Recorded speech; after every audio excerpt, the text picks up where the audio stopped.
saya pertanyaannya dulu ya tadi ya. Pertanyaannya sebetulnya sih bagi kami dan bagi saya lah. Ini pertanyaan bukan alternatif sebetulnya. Bukan alternatif dari dua alternatif yang bisa ditimbang plus minusnya, terus kemudian ditimbang manfaat dan mudaratnya, terus kemudian kita pilih salah satu alternatif itu. Saya melihatnya tidak seperti itu. Karena apa? Karena sudah cukup jelas jawabannya kira-kira apa. Pertanyaan pertama, tunda pemilu, jawabannya apa? Sudah cukup jelas. No, gitu ya kira-kira. Terus kemudian bagaimana tunda IKN? Jawabannya juga sudah cukup jelas. No juga ya Bang? Bahwa yes, harus ditunda itu kan. Bahkan bukan hanya yes ditunda, tapi barangkali lebih dari itu ya sudahlah. Lupakan saja, barangkali seperti itu kan. Jadi menurut saya sih bukan pilihan ya. Dua pertanyaan ini karena sudah orang bilang cetok welo-welo kira-kira gitu ya. Jawabannya pilihannya seperti apa sudah cukup jelas hitam putih gitu kan. Tapi baiklah, kalau dari perspektif media sejak isu ini muncul bahkan jauh-jauh hari ya, kita selalu mencoba mencermati, kita kaji aturan mainnya, terus kemudian kita juga cari informasinya apa sih di balik statement yang berseliweran gitu kan. Karena ini kan udah agak jauh sebetulnya sejak setelah pengesahan omnibus ya sudah mulai muncul wacana ini gitu kan. Menghangat belakangan saja, untungnya ada jeda sempat Pak Jokowi membuat pernyataan yang cukup tegas ya waktu itu. Yang bilang cuma ada 3 kemungkinan. 1, menampar muka saya, 2, mencari muka, dan ketiga, menjerumuskan saya. Wah itu lumayan memberi semacam ketenangan. Oh Pak Jokowi memang tidak ingin. Jadi mungkin ada orang lain yang mengojok-ngojok gitu kan seperti itu. Tapi belakangan kesini kan makin hangat lagi tuh isunya gitu kan. Mas Ari, dan ya ketika hangat lagi sama kami juga mengkaji lagi aturan mainnya, konstitusinya seperti apa, terus kemudian kita cari-cari juga informasinya seperti apa dan kita beritakan. Ketika memberitakan kami berusaha seobjektif mungkin dalam arti menampung yang pro pendapatnya apa, yang kontra seperti pendapatnya apa, terus kemudian dari sisi analisis konstitusi, aturan main dan segala macam seperti apa. Itu yang kami sampaikan, dan temuan-temuan kami misalnya sudah dimuat di Tempo Online, di koran Tempo dan juga di majalah. Itu adalah informasi yang barangkali bisa kita tampilkan. Di luar itu tentu saja masih ada informasi-informasi lain yang lebih seru yang harus kami verifikasi gitu kan, yang memang belum bisa sepenuhnya ditampilkan kepada publik. Kalau berbicara bagaimana sikap kurang lebih ya, kami sebagai lembaga ya mungkin akan lebih shortcutnya bisa dibaca di editorial dan opini Tempo ya. Jelas di editorial dan opini tadi pilihannya Mas Ari. Kami menolak penundaan pemilu itu dengan tegas. Terus kemudian kami juga menolak perpindahan ibu kota negara paling tidak untuk saat ini. Kenapa demikian? Karena banyak alasan, kami banyak membuat catatan gitu kan. Catatan tentang bahwa kedua hal itu perlu ditolak gitu kan. Pertama soal tunda pemilu. Ini jelas bahwa klaim-klaim alasan yang disampaikan soal pentingnya penundaan pemilu akhirnya terbantahkan sendiri dalam beberapa hal gitu kan. Bahwa itu misalnya klaim merupakan hasil big data 100 juta pengguna media sosial katakanlah seperti itu. Terus kemudian terbantahkan oleh hasil social network analysis Mas Fahmi Ismail dan kawan-kawan kan. Di drone emprit belum ada kok katanya klaster yang mendukung dan kontra, umumnya sebagian besar adalah yang kontra itu kan, seperti itu. Terus basis 100 juta big data dari mana, Mas Fahmi juga mempersoalkan itu. Terus kemudian juga klaim bahwa masyarakat menginginkan adanya penundaan pemilu dan perpanjangan masa jabatan presiden seperti yang disampaikan oleh ketua umum PKB, terus kemudian ketua umum Golkar dan ketua umum PAN. Itu juga kemungkinan terbantahkan oleh hasil survei beberapa lembaga LSI dan lain-lain menyatakan betul ada kepuasan sekitar 70%, tetapi begitu ditanya mayoritas orang juga menolak perpanjangan masa jabatan presiden yang dalam hal ini lewat penundaan pemilu. Itu fakta-fakta objektif yang saya kira sudah tidak terbantahkan lagi ya. yang belakangan juga setelah ada fakta seperti itu kan partai-partai juga suaranya ya untungnya ya dimulai dengan PDIP terus kemudian Gerindra dan juga beberapa partai lain juga menolak itu gitu kan.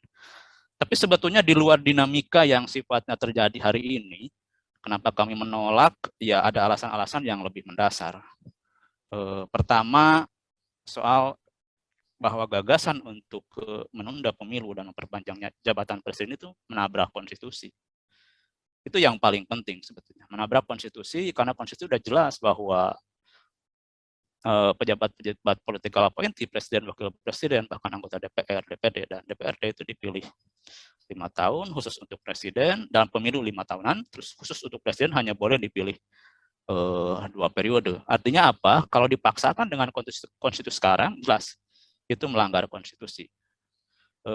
Tidak punya mandat lagi setelah lebih dari 5 tahun masa jabatannya yang bisa disebut legal, artinya ilegal, konstitusional.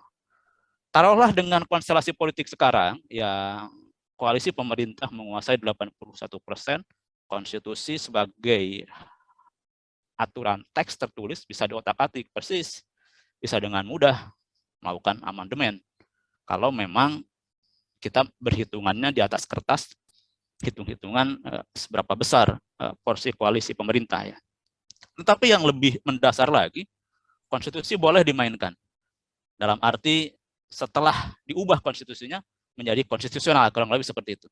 Tapi yang lebih penting lagi kami menolak karena gagasan memperpanjang masa jabatan presiden, menunda pemilu itu melanggar konstitusionalisme. Apa bedanya konstitusi dan konstitusionalisme? Konstitusi ya teks tertulis yang bisa diubah sesuai dengan konstelasi politik. Sementara konstitusionalisme adalah paham barangkali ya, ideologi yang mengharuskan kekuasaan itu harus dibatasi. Itu. Ide untuk memperpanjang masa jabatan itu adalah bertabrakan dengan ide bahwa kekuasaan atau masa jabatan harus dibatasi. Katakanlah secara konstitusional nanti sah, karena konstitusinya sudah diubah secara konstitusi, maka dipandang dari sudut konstitusionalisme itu tidak sah, bertabrakan. Artinya apa? Kalau toh nanti ada perubahan amandemen, ada proses amandemen dan mengubah konstitusi, sebetulnya ya hasilnya ya tidak sah secara konstitusionalisme. Batal demi konstitusionalisme itu sendiri. Itu alasan mendasar secara yang kenapa kami menolak gagasan penundaan pemilu dan juga perpanjangan masa jabatan presiden. Nah, yang lebih membuat khawatir bukan soal debat legalitas, tetapi adalah kami terus terang risau dengan masa depan demokrasi di negeri kita. Karena apa? Kita tahu bahwa pasca Perang Dingin yang mematikan demokrasi, kalau teman-teman baca buku How Democracy Dies gitu kan, yang mematikan demokrasi sudah jarang lewat kudeta militer bersenjata, ya. Itu terjadi sebelumnya aja mungkin. Setelah itu ya demokrasi mati secara pelan-pelan lewat prosedur yang awalnya demokratis. Muncul pimpinan elit politik, para politikus yang terpilih secara demokratis lewat pemilu yang demokratis, terus kemudian pelan-pelan membajak institusi demokrasi, juga membajak ke proses demokrasi, mengubah aturan main secara tidak demokratis. Dan demokrasi pun mati pelan-pelan. Itu sebetulnya yang menjadi kerisauan kami. Tanda-tandanya ya mengubah konstitusi dengan berbagai alasan sebetulnya adalah mengubah aturan main. Karena konstitusi adalah pagar dalam demokrasi. Ketika konstitusi diotak-atik, ya ini tanda-tanda bahwa ada upaya untuk membajak demokrasi dan untuk memberi jalan kepada lahir lagi otoritarianisme. Itu salah satu. Kenapa kami risau? Karena itu baru satu contoh. Di rezim saat ini, contoh-contoh yang lain kita tahu bahwa selain mengotak-atik aturan main, juga ada upaya untuk melemahkan aktor-aktor atau lembaga yang selama ini menjadi penjaga supaya aturan main berlaku. Dari mulai menampung semua kekuatan politik di parlemen dalam lingkaran pendukung pemerintah dan mengecilkan oposisi misalnya. Itu adalah salah satu contoh. Yang paling kentara adalah juga membuat pincang lembaga-lembaga yang seharusnya menjaga aturan main. Pelemahan KPK adalah salah satu caranya, salah satu indikasinya. Itu yang kedua. Ada upaya-upaya membuat para wasit, katakanlah seperti itu, menjadi lemah dan pincang. Dan tanda-tanda lainnya adalah membatasi kebebasan masyarakat sipil dengan strategi cambuk dan candu. Ini yang repot. Cambuk, mereka yang mengkritik pemerintah, kalau kurang kuat di belakangnya dengan mudah dikriminalkan. Lewat undang-undang ITE misalnya. Candu, kita tahu bahwa begitu banyak teman-teman kita yang dulu berjuang bareng-bareng misalnya di jalanan ketika reformasi, sekarang sudah masuk ke lingkaran kekuasaan. Dikooptasi sedemikian banyak sehingga komponen-komponen kritis di masyarakat sipil menjadi lemah. Dan itu semua adalah tanda-tanda bagaimana demokrasi pelan-pelan menuju sakaratul maut.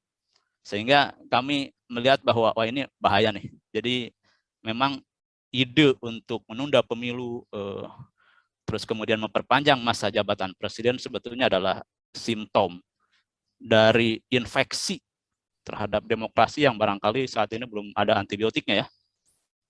Antibiotiknya mestinya pemilu yang reguler paling tidak seperti itu ya, lepas dari kualitas pemilunya. Nah sekarang pemilunya yang mesti jadi antibiotik ya mau ditunda seperti itu. Itu Mas Ari, kenapa kami menolak ya? Yang pertama, terus bagaimana dengan IKN? Ini IKN juga menarik gitu kan. Tadi Mas Firdy sudah menyampaikan tergesa-gesa dan dipaksakan. Betul, prosesnya tidak ada proses yang deliberatif. Dibahas secara tuntas, diuji semua klaim pengusul undang-undang, masyarakat terlibat itu yang tidak ada. Pembahasannya sangat singkat dan celakanya wakil-wakil saya di DPR, kecuali beberapa orang saja barangkali dan Bang Beni barangkali termasuk yang sedikit itu dan kawan-kawan, selebihnya mengangguk-angguk saja gitu kan atas usulan pemindahan ibu kota negara yang sudah dijelmakan dalam RUU gitu kan. Yang kalau kita telusuri lebih jauh yaitu usulan yang seperti mimpi saja. Kita tahu bahwa di pemilu kampanye 2014 dan juga kampanye presiden 2019 nggak pernah muncul ide IKN. Tiba-tiba belakangan muncul. Dan terus kemudian ketika sudah muncul ya seolah-olah wah ini memang gagasan ya harus jadi gitu kan. Apapun resikonya dan prosesnya dibikin sedemikian rupa sehingga proses di parlemen di DPR pun demikian mulus. Itu satu sisi.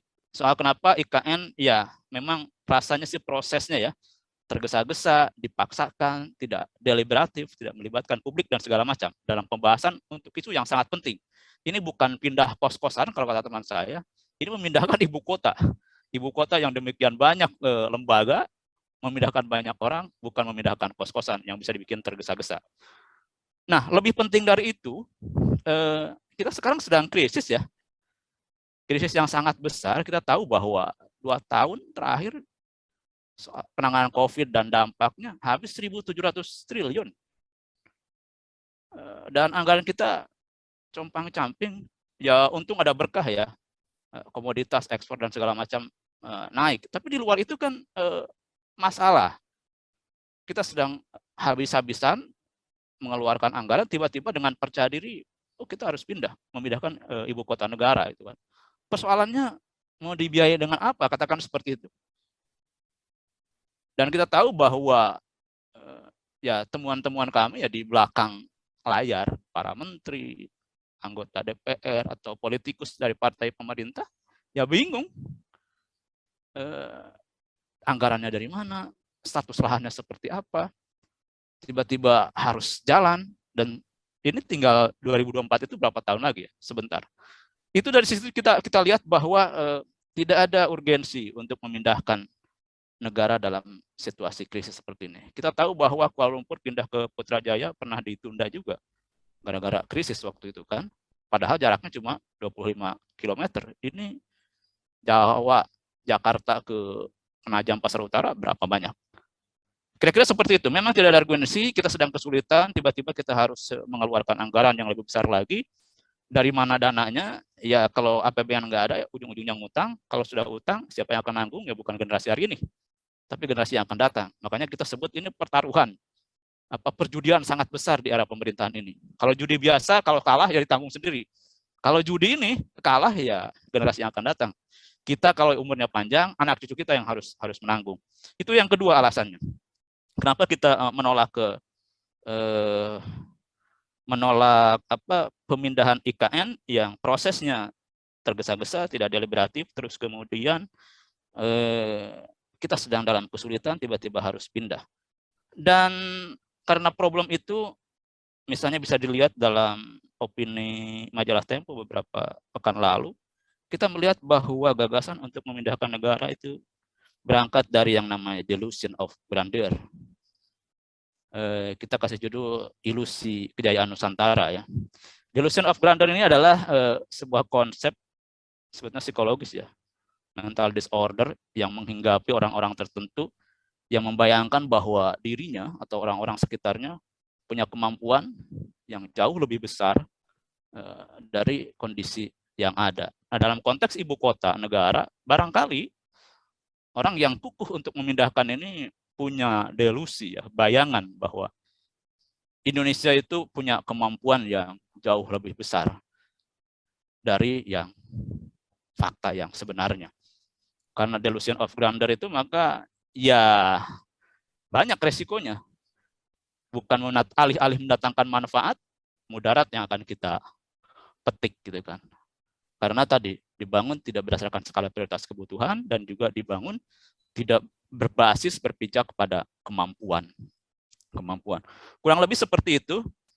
Jadi memang kembali lagi ke pernyataan semula, ini bukan pilihan sejatinya, sudah jelas jawabannya bahwa tunda pemilu dan perpanjangan masa jabatan presiden seharusnya dijawab no, dan tunda IKN harusnya dijawab yes.